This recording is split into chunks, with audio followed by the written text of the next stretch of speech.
Sharamni guyyaa har'aa meeqaan oolee, meeqaan jijjiiramaa oolee guyyaa har'aa keessatti kan jedhu baankiidhaa fi gabaa gurraachaan yookaan awwaalaa yookaan bilaak maarkettii kan jennuun jechuudha. Obboloota keenya baay'eetti keessumatti namoota haaraa biyya ormaa dhufaniif gaafa gabaa gurraacha jennu wantoonni gaaffiitti ta'u wanta jiruuf maqaa isiniif hin dhaha jechuudha.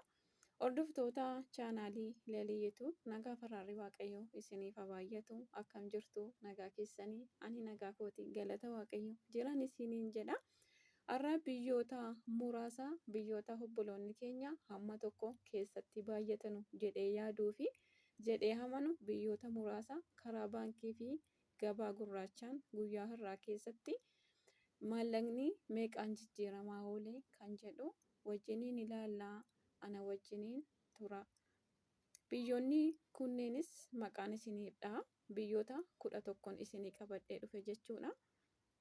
Biyyoonni kunneenis Ameerikaa Dooraal, Kanaadaa Dooraal, Awustiraaliyaa Dooraal, Duubaay Diiraam, Kuweetii Diinaar, Saahudii Riyaal, Homaar Riyaal, Baareen Diinaar, Ijiptii Paawund, Joordaan Diinaar, Turkii Riilee. Biyyoota kanadha. Hammoota kana hundumayyuu baankiidhaa fi gabaa gurraachaan meeqaan akka oole guyyaa har'aa keessatti seepteembarii 3 meeqaan akka oole wajjiniin ilaalaa. Ana wajjiniin tura. Tokkoffaa irratti Ameerikaa Dooraal. Ameerikaan Dooraalli guyyaa har'aa karaa gabaa gurraachaa qarshii 120 tuqaa tokkoon oole. Karaa baankii 105 tuqaa 43 oole. Kanaadaa Dooraalii. Kanaadaan Dooraalii tokko guyyaa har'aa karaa gabaa gurraachaa 88 tuqaa 52 oole. Karaa baankii 77 tuqaa 76 oole. Awustiraaliyaa Dooraal. Awustiraaliyaa Dooraaliin tokko karaa gabaa gurraachaa guyyaa har'aa 80 tuqaa 62 oole. Karaa baankii 70 tuqaa 81 oole. Inni itti aanu Duubaayii Diraam. Duubaayiin Diraamni tokko guyyaa har'aa karaa gabaa gurraachaa 32 tuqaa 69 oole. Karaa baankii 28 tuqaa 70 oole. Inni itti aanu Kuweet Diinaar. Kuweetiin Diinaariin tokko guyyaa har'aa qarshii 392 tuqaa 60 oole. Karaa baankii 345 tuqaa 1 oole. Inni itti aanu Saahudii Riyaal. Saahudii Riyaaliin tokko karaa gabaa gurraachaa guyyaa har'aa 31 tuqaa 96 oole. Karaa baankii 28 tuqaa 9 oole. Inni itti aanu Homaan Riyaal. Homaan Riyaaliin tokko guyyaa har'aa karaa gabaa gurraachaa qarshii 311 tuqaa 72 oole. Karaa baankii 273 tuqaa 88 oole. Baareen Diinaar. Baareen Diinaariin tokko guyyaa har'aa qarshii 318 tuqaa 26 oole. Karaa baankii qarshii 279 tuqaa 71 oole. Kan itti aanu Ijiptii Paawund. Ijiptiin Paawundiin tokko guyyaa har'aa karaa gabaa gurraachaa 2 tuqaa 47 oole. Karaa baankii 2 tuqaa 17 oole. Biyyi Ijiptii wal duuka jira jechuudha. Joordaan Diinaar.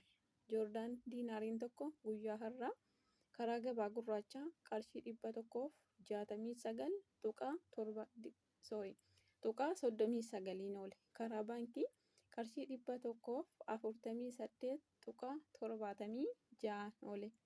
Inni itti aanu Turkii Riilee. Turkii Riileen tokko guyyaa har'aa qarshii 3 tuqaa 53 oole. Karaa baankii qarshii 3 fi tuqaa yookaan tuqaa 10 yookaan saantima 10 oole jechuudha. Walumaa galatti biyyoonni 11 isiniif qabadhee dhufe biyyoota kanadha. Biyyoonni kun oolmaan guyyaa har'aatiin wanta kana fakkaatuun oolani jechuudha. gabaabumatti akkuma isiniin jedhe biyyoota obboloonni keenya keessatti baay'atan biyyoota muraasadha qooddadhee kan isinitti hime jechuudha. Keessumatti guyyaa guyyaadhaan qarshiin meeqaan akka oolu wanti inni nu barbaachisuu fi baay'een keenya birriidhuma qarshiidhuma erguuf kaane kan zimmi jennee callisnee fa'aa erginu jirra. Sa'aatii gadi bu'us sa'aatii ol ka'us kan hin beekne baay'een keenya wanta jirruuf keessumatti obboloota keenya haaraa baay'ee fayyada jedhee yaada jechuudha. Wanta akkasii gaafa biyya baanu hundumti keenya hin beeknu ture. Namni waan hundayyuu gaafa keessa turudha waan ta'eedhaaf kan barus kan beeku jechuudha. Obboloota keenya haaraa dhufan baay'ee fayyada jedhee yaada. Kun immoo guyyaa guyyaadhaan hordofuun wanti nu barbaachisu sa'aatii inni nu jala baay'ee gadi bu'u dhisne sa'aatii inni ol ka'utti immoo yoo erganne baay'ee gaariidha. Baay'een keenya carraa akkasii hin qabnu yookaan hin argannu jechuudha. Kan zimmennee kaaneedhuma callisnee ergannu wanta jirruuf waan akkasiitiin wal arguu hin dandeenyu. Wantoota kana guyyaa guyyaadhaan yoo hordoftanii qarshii keessan yeroo gaarii jiru yoo ergattan baay'ee gaariidha jedhee yaada. Wanti isin beekuu qabdan ganama silaatii fi galgalammaa qarshiin tokko miti jechuudha. Sekendiidhaan jijjiiramaadhuma ta'a jijjiiramaadhuma tura jechuudha. Namoonni hordofanu hin beeku wanta kana namoonni hedduun keenya hin beekna jechuudha.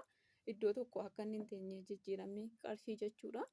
Sekendii tokko keessatti yoon ilaale si'a meeqa ol ka'a si'a meeqa gadi bu'a jechuudha. Galgalaa fi ganamni tokko miti. Garuu immoo guyyaa guyyaadhaan wantoota akkasitti darbu yoo hordoftanii carraa yeroo isaatii qarshiin ol ka'ee bareedee jiru ergachuu ni dandeessu jechuudha. Kanneen kanarraa hafee biyyootaan maqaa hin dhoofne tareetii obboloonni keenya keessa jirtanu koomentii jalatti naa barreessuu dandeessu. Maqaa biyya jirtanu sanaa fi akkasuma qarshii biyya jirtanu sana maqaa isaa wajjin yoo barreessitan ilaaluu dandeenya jechuudha. Inni kun dhaamsa kootiin isiniin jedha. Haala kanaan yoo ergattan baay'ee bareedaadha.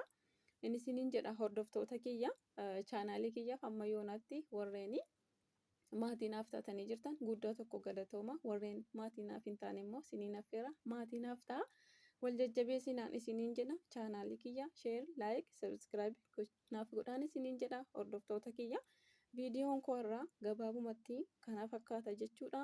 Odeeffannoon kun guyyaa guyyaadhaan akkasiin bira ga'u warreen barbaadan immoo akkasuma obboloota keessanis qooduu warri barbaadan sheer godhaati. Namoonni baay'een rakkoo kana wanta qabanuuf obboloota keenya hundumaa biraan nu ga'an isiniin jedha. Hordoftoota kiyya guyyaa har'aa keessatti wanti qabadhee dhufe kanuma fakkaata. Amma yoonatti waan na wajjiniin turtaniif guddaa tokko galatooma. Nagaan turaa. Waaqayyoon si faana ta'u. Baay'ee baay'ee.